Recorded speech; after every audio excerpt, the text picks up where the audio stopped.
زبور 14 باب۔ احمق نے اپنے دل میں کہا ہے کہ کوئی خدا نہیں، وہ بگڑ گئے، انہوں نے نفرت انگیز کام کیے ہیں، کوئی نیکوکار نہیں۔ خداوند نے آسمان پر سے بنی آدم پر نگاہ کی تاکہ دیکھے کہ کوئی دانش مند، کوئی خدا کا طالب ہے یا نہیں۔ وہ سب کے سب گمراہ ہوئے، وہ باہم نجس ہو گئے، کوئی نیکوکار نہیں، ایک بھی نہیں۔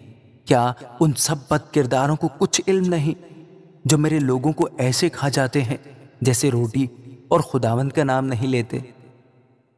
وہاں ان پر بڑا خوف چھا گیا، کیونکہ خدا صادق پشت کے ساتھ ہے۔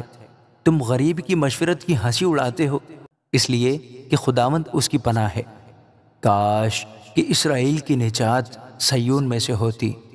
جب خداوند اپنے لوگوں کو اسیری سے لوٹا لائے گا تو یعقوب خوش اور اسرائیل شادمان ہوگا۔ آمین۔